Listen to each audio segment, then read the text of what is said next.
When you buy chocolate from a supermarket, you are not just buying chocolate. You are buying cocoa that may have grown in West Africa, sugar that came from another region, milk powder from a different supplier, packaging made in a factory, machines that processed it, trucks that moved it, warehouses that stored it, and shelves that made it available for you at the right moment.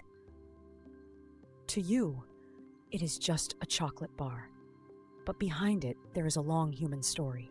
A story of trade routes, ships, caravans, empires, factories, railways, containers, airplanes, and digital systems. That story is the history of supply chains. Most people think supply chains are a modern business idea. But the truth is, supply chains are almost as old as civilization itself. The moment humans started producing more than they needed and exchanging goods with others, supply chains began.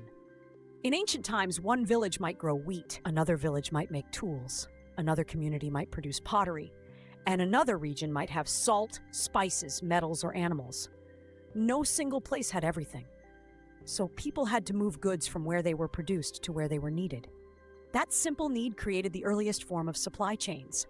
One of the most famous examples was the Silk Road. It connected China, Central Asia, the Middle East, and Europe. Silk, spices, tea, paper, glass, horses, gold, and ideas moved across long distances. But this was not easy. Goods traveled through deserts, mountains, dangerous roads, and different kingdoms. Traders needed animals, storage places, guards, markets, translators, and trusted partners. So even thousands of years ago, supply chains were not just about moving products. They were about planning, risk, trust, timing, and coordination. Another major example was the spice trade. Spices like pepper, cinnamon, cloves, and nutmeg were extremely valuable. They moved from Asia to the Middle East, Europe, and Africa. For many empires and merchants, controlling spice routes meant controlling wealth. This shows us something important. Supply chains were never just business systems. They shaped power, they shaped cities, they shaped empires, and sometimes they even shaped wars. Then came the age of sea trade.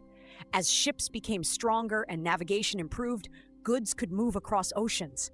Ports became powerful. Trade expanded. Countries started building global networks.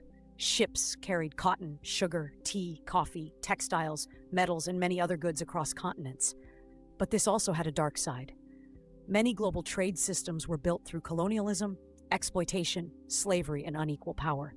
So when we study supply chain history, we should not only talk about progress, we should also understand the human cost behind many trade networks. Then the Industrial Revolution changed everything. Before factories, most goods were made slowly by hand, but machines, steam power, railways, and factories made production much faster. Now businesses could produce goods in large quantities. But producing more created a new problem. How do you get raw materials into factories quickly? And how do you move finished products to markets efficiently? This is where supply chains became more organized. Railways moved goods across land. Steamships moved goods across oceans. Warehouses became more important. Factories needed regular supplies of coal, cotton, iron, timber, food, and machine parts. Business was no longer just about making a product. It was about managing the flow of materials, production, storage, and distribution. Then came the 20th century. Cars, trucks, airplanes, highways, telephones, computers, and better management systems made supply chains even more powerful. But one invention changed global trade more than most people realize: the shipping container. Before containers, loading and unloading ships was slow, expensive, and messy. Goods came in different boxes, barrels, sacks, and crates. Workers had to handle everything manually. But the standardized container made global trade faster, cheaper, and more reliable. Now goods could move easily from ship to truck to train without being unpacked again and again.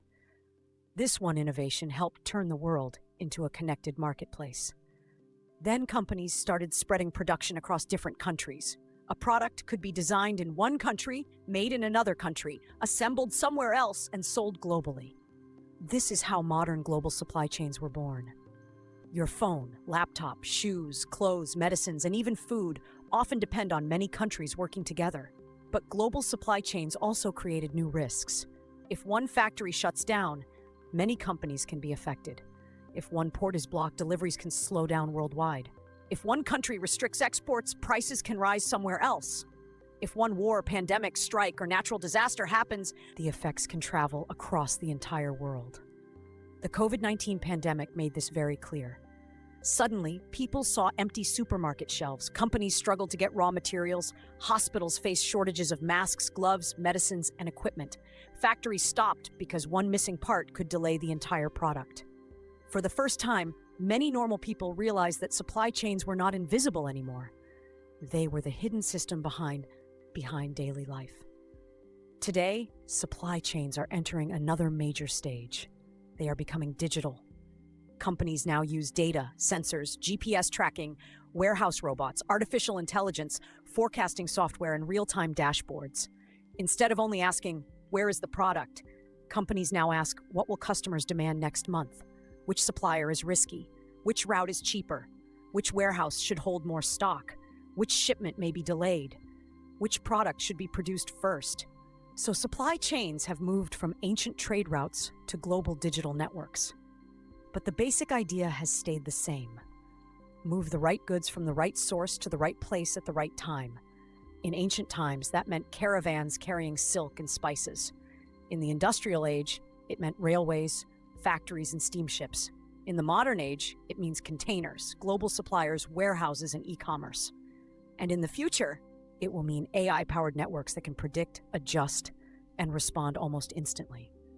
So the history of supply chains is not just the history of goods. It is the history of human connection. It shows how people, businesses, cities, countries, and technologies became linked together through trade. And now that you understand how supply chains evolved from ancient trade routes to global trade, the next important question is, how did modern logistics evolve? How did trucks, containers, warehouses, and e-commerce completely change the way the world moves products? This is the Learning Studio, where we explain business, technology, science, and the systems that quietly shape the world.